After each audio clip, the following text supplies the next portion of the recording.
Let me switch. All right, so you will need a 22 needle machine. It can be Addy, it can be Central, whatever you'd like. Doesn't have to be the Addy, as long as it's a 22 needle. Less, a little more, but 22 would be fine. You definitely don't want a 40 or a 46, 48. Any of the bigger machines are going to be way too big. If anyone has any questions, please let me know. Hey, Michelle, thank you for joining. So you will need a tapestry needle. Okay, this one is slightly bent. I literally bent this with pliers the other night. It doesn't have to be bent, but it does help to pick up from your knitting machine. You're going to need scissors, yarn. This is the purple that I'm using. I do have a couple other colors. And then your Easter egg. On the description, I did say what all would be needed. Rice and tape is optional for this. You can make rattles. I had my partner helped me prep these and put a teaspoon of rice in every egg. And then because children may be playing with these, putting them in their mouths, I did ask for him to tape off the top and bottom as well as the side, so that the egg, as much as you squeeze it or push at it, it does not pop open, right? We don't want rice going everywhere. All right. No worries, Michelle, you focus on driving. The very first thing you're going to want to do is measure your eggs. My eggs are about 6.5, 6 inches tall. What I did, I just took a piece of yarn from the bottom of the egg and measure it to the top of the yarn. So from where my finger is, that's about the length of my egg, right? So I don't have a ruler per se. This is a cutting board, but there is a measuring tape on here. So if we're going to measure, this would be the 1, or the 0, excuse me. So my egg is about 3 inches, right, from top to bottom. Rule of thumb for knitting machines when using worsted weight 4 yarn, which is what I am using, is going to be 5 rows per inch. The very first time I did this, that would be 15 inches, right? There was a little bit of bulk at the top of the egg that I didn't like. It wasn't looking pointy. It looked very bulky. So I ended up removing about 3 rows, which is almost like ½ an inch, give or take, right? I figured I wanted it to be like snug around the egg so that it can shape correctly. So there is no waste yarn before or after. This is straight knitting machine, and you only need 1 color yarn. If you want to do zigzag or striped eggs, kind of like in the thumbnail, you can add stripes as well if you know how to color change on a knitting machine. But I'm going to keep it basic and very beginner so that any and everyone, so long as you have a knitting machine, can do this project. Okay, Daisy's whining in the background because she wants to be outside. To be fair, I would be too because it's a beautiful day. But she just found her dragon, so maybe that'll calm her down some. All right, I'm going to leave a little tail. It doesn't have to be super long, just something for you to pull because we will be cinching tight. Okay, I'm hooking around my first needle, and again, because there is no waste yarn or anything of the sort, I'm going to just go ahead and reset my counter as well. All right, so when you're casting onto a knitting machine, it's going to be back and forth, back and forth. The yarn is going to be on the front side or the back side of the needle. All right, on my first black needle, which is number 1, my yarn is in front of. I pushed it to the right side and I wrapped around to the left. Everything is going to be on the left hand side. This is our working yarn in essence. So this is in front. The next needle has to be behind and front. The yarn has to be behind and in front on the needles, correction. So this is in front. We're going to go behind, in front, behind as you crank the machine. I'm cranking away from me. Okay, so I'm turning the wheel this way. Okay, so we're behind, in front, behind, in front. And the way you'll know if you're doing it correctly is that the needle will link up. So if this is behind, the next one will be in front. And that's where we started off, right? You should always be in front, like when you started. All right, now that that's done, I'm going to put my yarn into the holder. And I'm just going to go ahead and crank out. I'm going to do 12 rows, like I said. 12 rows. And that's because of the size of my egg. If your egg is a different size, I want to say this is about the standard size of a plastic egg. I know they do have larger ones now. You'll have to add or remove rows accordingly. Okay. I'm going to crank out the first few rows manually just to make sure that it's getting caught. It's running smoothly, so I'm going to go ahead and switch over to my knitting machine. Or excuse me, not my knitting machine, my drill. My drill attachment.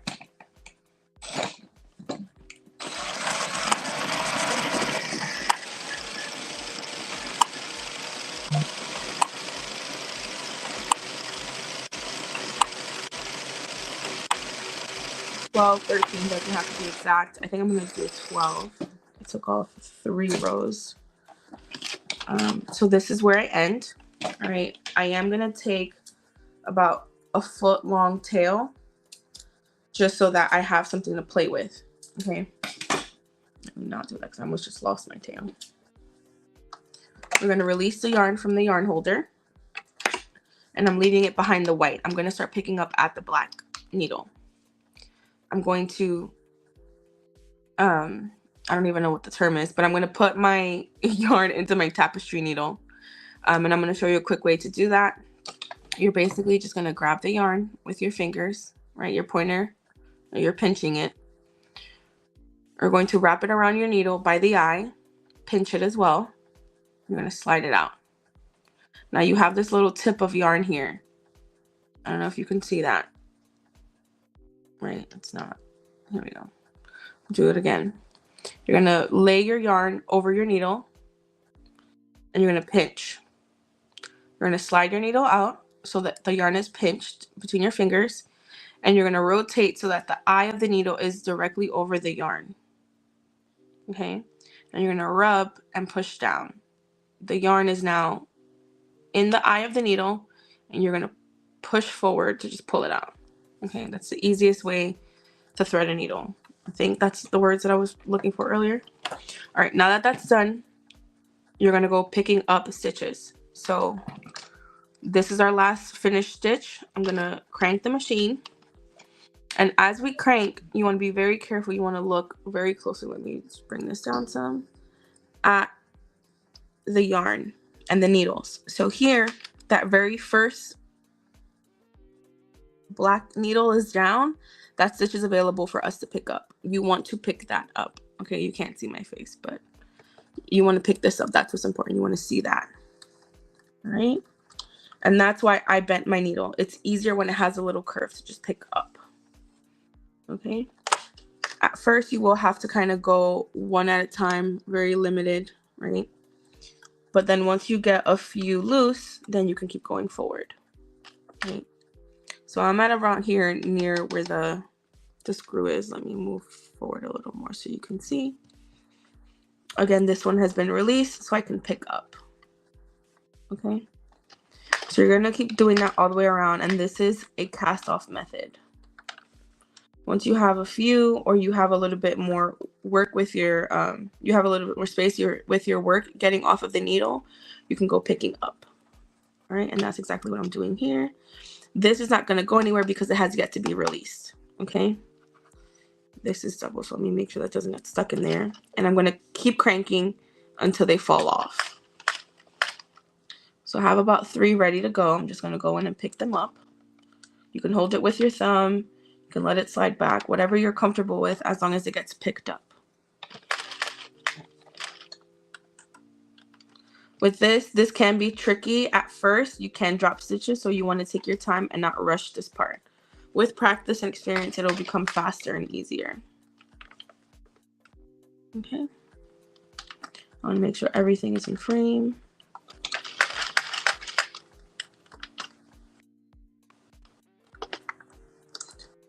If you're doing this method, you want to be very mindful that you don't let go of your work until you've gotten to the last loose needle or the last loose stitch. You can pull it prematurely and release some of the loose stitches. Okay.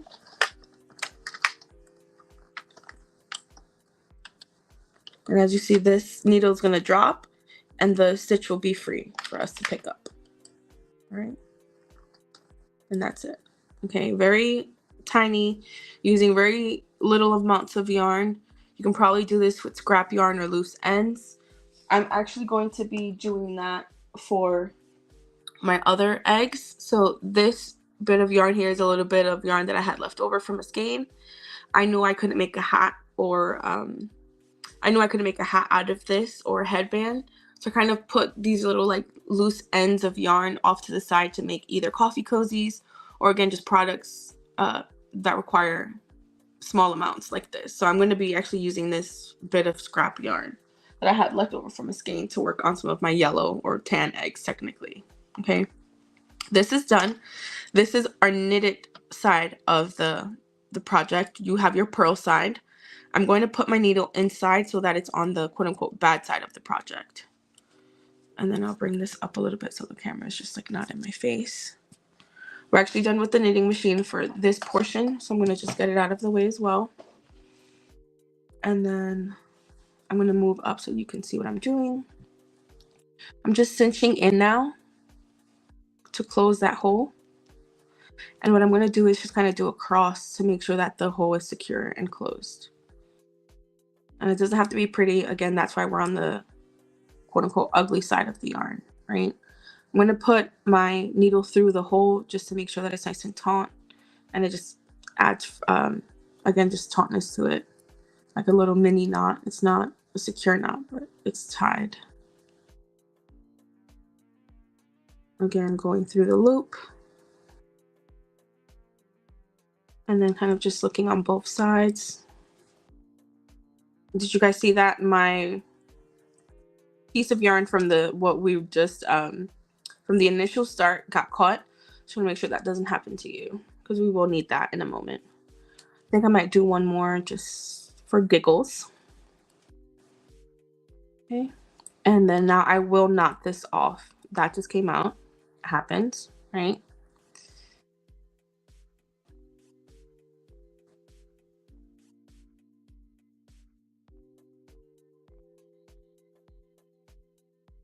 So to knot it off with your very own needle, you can just go right ahead. I'm going to go into that last loop that I just had. This is the loop from my last pull. I'm going to go through here and wrap my yarn around it twice to knot it off. And this is the same way you would knot off any sewn project. Right, pulling it nice and taut. You don't want to pull too hard. Depending on the strength of your yarn, it can break. So you don't want to pull too hard. And I know this yarn is not that strong, so cannot pull too hard. Here are my janky scissors, courtesy of Daisy. You know, some chewed off sections, nice and prickly. I tell you, this dog. Where are any of my nice fabric or like tiny sewing scissors? I wouldn't know because I've lost them somewhere in the mess of my house. Anyways, neither here nor there. We're going to continue. Again, this is your knitted side. This is the outside. We're going to grab our egg. I like to put the flat part, right? This is the pointy part. This is the flat part. I like to put the flat part down. And the top is going to be where we close off. You can do it whichever way you prefer. I think it just looks better this way, especially with us cinching it closed now as well. So I've just placed it in here and I'm going to cinch. And as I cinch, it's going to move up the egg. Okay. And as you see, it has a nice egg shape. You can see the original egg color underneath. It is very faint. If you did more rows, you may not be able to see it. Or maybe also if you did a thicker yarn. I personally haven't tried a thicker. I wouldn't either. I also wouldn't go above a 4. But this yarn, this color, because it's the same brand, it's just a color difference, is a little bit more sheer compared to the others, like in regards to the thickness. So just keep that in mind. When I switch over to the tan is a little bit thicker, even though it's the same brand, just color. You'll see how it looks. But I'm going to go ahead and close this off now. So this is a tail that we now have after cinching. I'm going to grab my tapestry needle, do the same threading technique. Just what I always do. This is easier for yarns, especially if you're dealing with a thicker yarn. And then again, the same thing that we did in the bottom, which is the cinched closing, we're going to do up here on top now as well. All right. So I'm going to look from the camera because I can't see because it's too far up for me.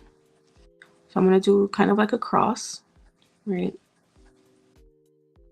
Making sure that my thread is getting pulled through. And you can kind of see the opening a little bit better here as well this way. So I'm going to go across now.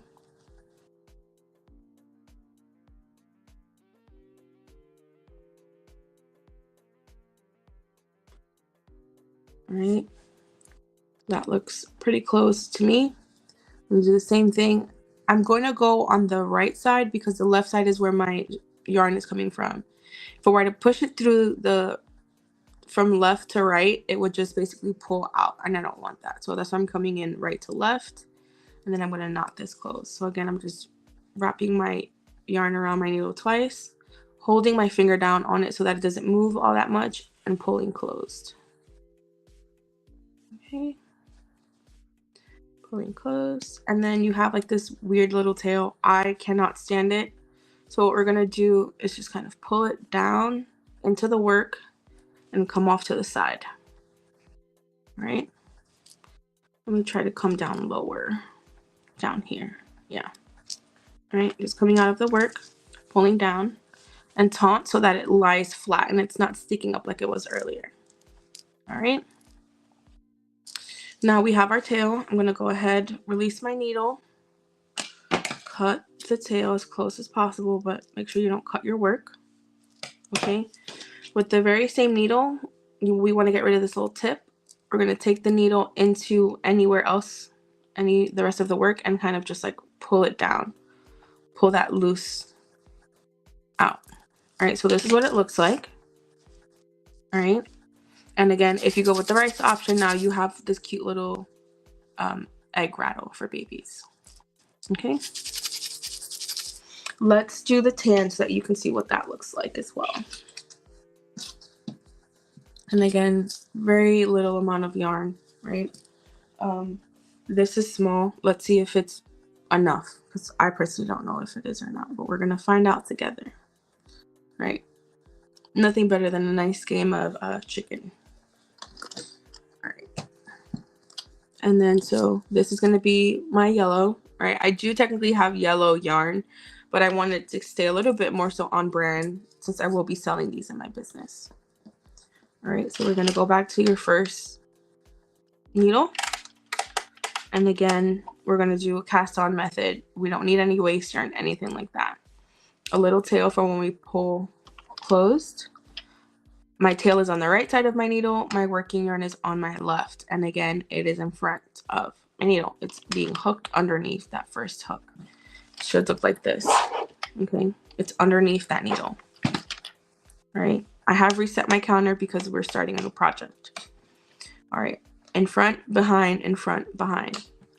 All right. I will make more tutorials on knitting machine. A lot of the live tutorials I've had before are very like straight to the point, not beginner friendly. I'm going to try to start making basic videos in regards to how to cast on, how to cast off, that kind of thing. If there's a video in particular that you'd like to see, please let me know. Write it down in the comments and I'll add it to my list of what to make, right? So we're behind, in front, behind, in front, all the way around.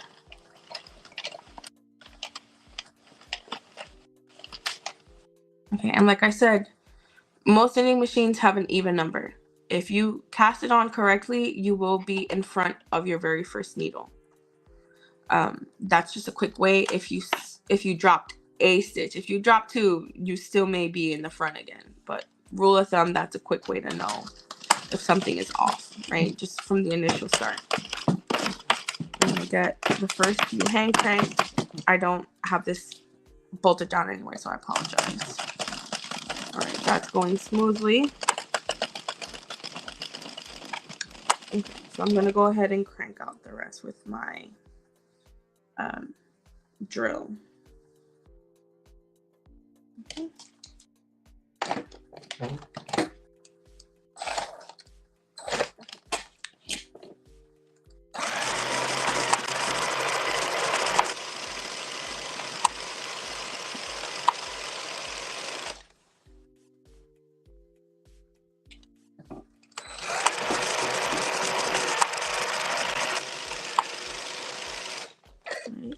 I said 12. I'm gonna stay with 12. Okay, so this is my last one. This would be starting a new row. We don't want that. I'm gonna cut my yarn at, I said, about a foot long, my tail. And you guys saw the initial ball of yarn that we had. This is what's left, right? So not much, but again, we got that done from this project. So this is the little bit amount that's left, right? I could use this for duplicate stitch if I wanted. Something else that you can do now that I just thought about it, instead of switching colors beforehand, like when you're crocheting this, you could also possibly do a duplicate stitch to add in your stripes after. With smaller projects, switching colors can be a little cumbersome, but you could do a duplicate stitch over this if you wanted to add a little flair. That's another option as well. To add in your stripes or spots. You can do spots too. Okay. And then if you're interested in that, I will do it on this tan one. Okay. So again, just threading my needle. I'm gonna take my work off and out. Okay, I'm gonna come back down a little bit. Okay. And now we're just gonna go picking up stitches. Let me bring this closer to me.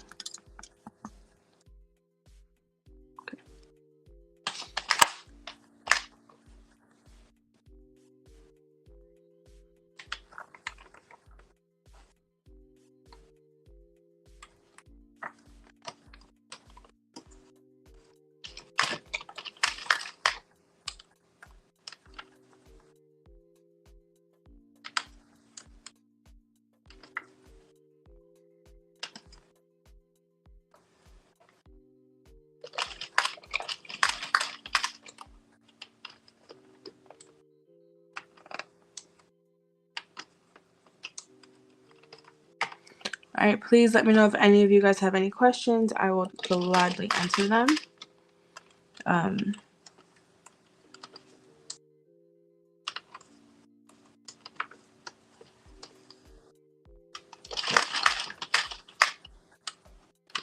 While I'm still live.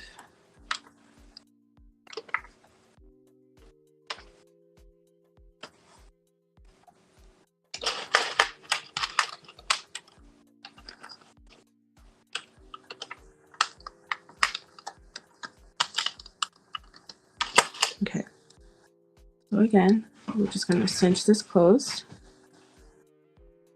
And this is our pretty side, so I'm going to push my needle into the ugly purl side. Hi, Daisy. I don't know if you guys can see her, but Daisy has joined us. All right, move this out of the way.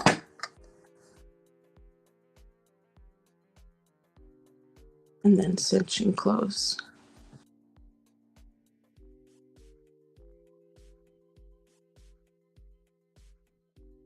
Even though the only difference is color. I don't know if you can kind of see the difference there. But this like light lilac color is a little bit thinner. All right, so this egg will look slightly fuller, even though it's the same exact yarn. Or not the same exact yarn, it's the same brand of yarn.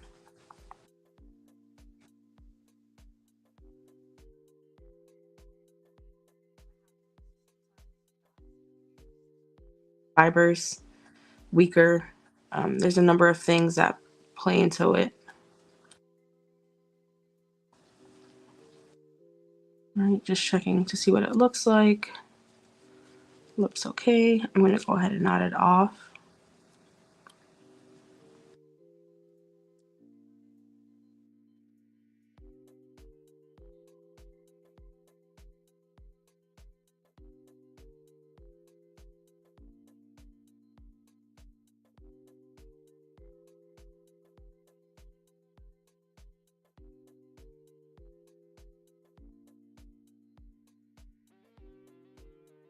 Bottom looks like, right?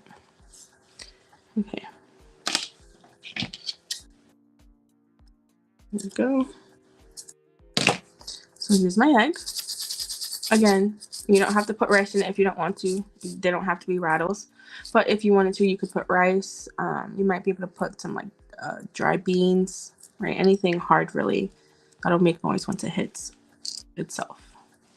So I'm going to go ahead and pull this closed. Again, it's the cinching gets done all on its own. You're just pulling.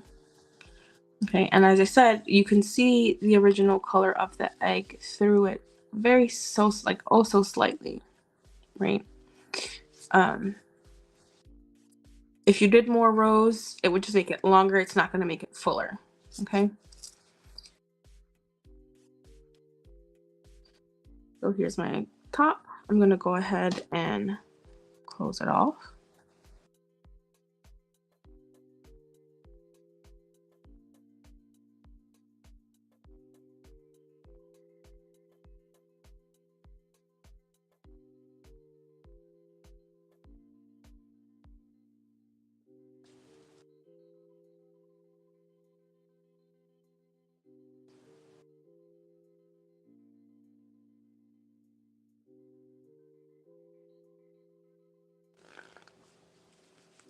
Okay. And we're all done. Just going to knot it off and hide it in the rest of the work.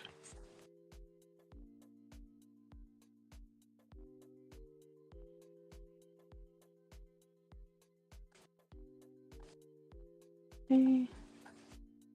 Pull it through down to the bottom. Okay. Give it a quick cut. About a centimeter away. You don't need to be super close or super far. And then taking the needle again, and I'm trying to feel for that yarn above it.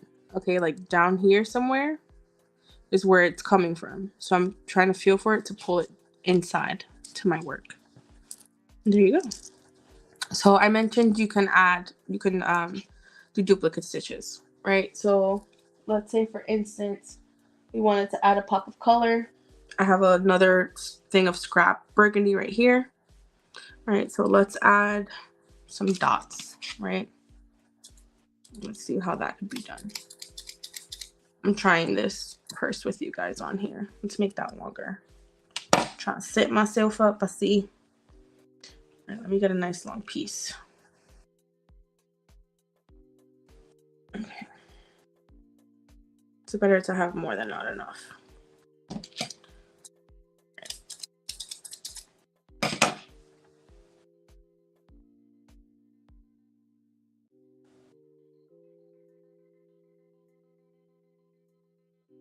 Okay. So I'm gonna just randomly insert somewhere. Where do I want to insert? Let's insert at the bottom. There's a little bit more hiding space down here. I'm gonna insert down here, but I'm gonna push up to maybe a little higher up. Let's start down here. Right. So I ended up at the bottom. I started down here at the bottom where I have more of my yarn, right? And that's gonna be to camouflage the tail. Right, and that's you'll see why that's important later on. But I'm gonna come up. This is my V that I'm gonna be working with right here. I'm working with this V right here. And there's a piece of hair, because why wouldn't there be? This is my V. We talked about our valleys.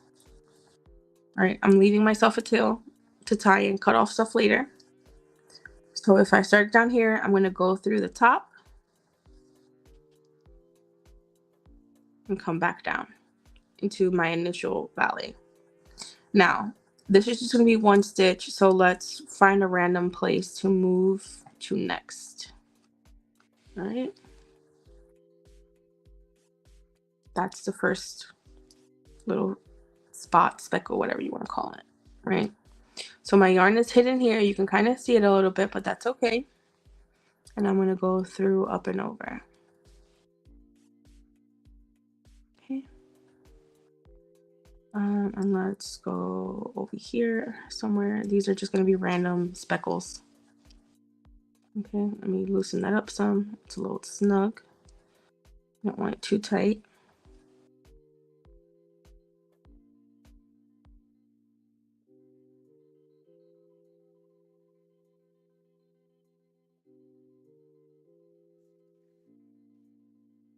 I did not go where I started. All right, let's undo that really quickly.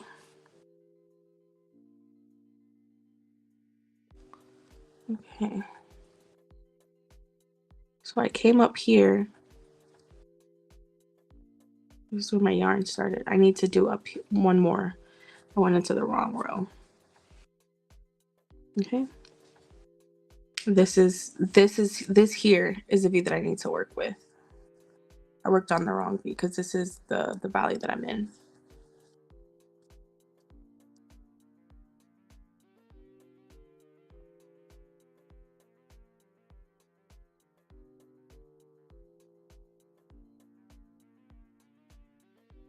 This is where my yarn is. This is my valley, so I'm coming up and over. There we go. And then I'm gonna go back inside and pick another random place to speckle.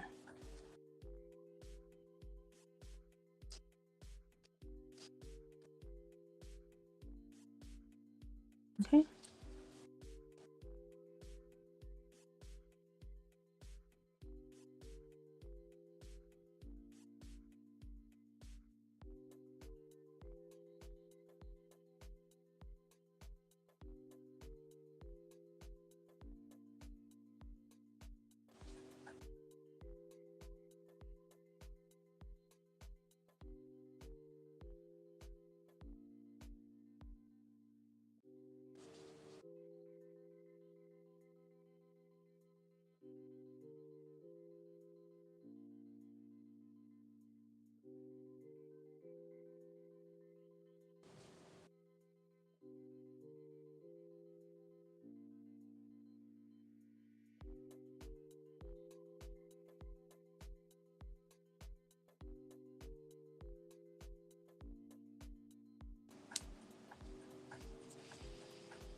Speckles here and there.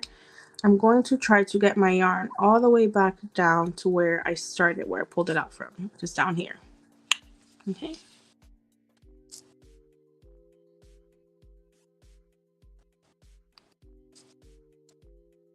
Playing around with this to kind of like hide, right? All right, so this is more or less what it looks like. Okay, and that was just a quick little design. I'm gonna just cut my tail, tie it off. You don't want to tie too tightly.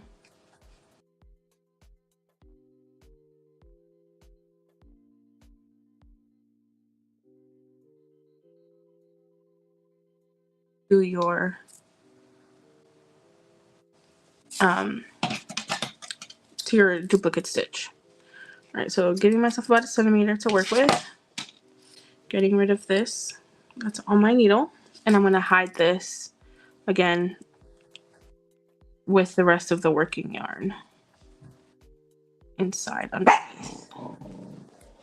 Right, and that's why I started it at the bottom, so I can hide it down here. There's more fabric down here. Not more fabric, more yarn that I can hide it underneath, so you don't see any of that burgundy down here. Again, you can see inside, but I don't mind, right? It gives a little bit more character. And these are, again, just a simple way you could decorate it if you want to do something extra. Stripes would be the same way you would just do the duplicate stitch all the way across one whole stripe. Yeah. These are the Easter eggs. And now I'm going to let you guys go because I have another 40 or so to go. I will be working on this for the time being, so if you have any questions, please feel free to ask me. For the girls that have me on Discord, you're more than welcome to ask me questions there as well. Okay. Thanks for joining. Again, if you have any questions, feel free to leave comments. If you'd like any additional tutorials, you're more than welcome to request them in the comment section, and I will try to add it to my list of videos to make.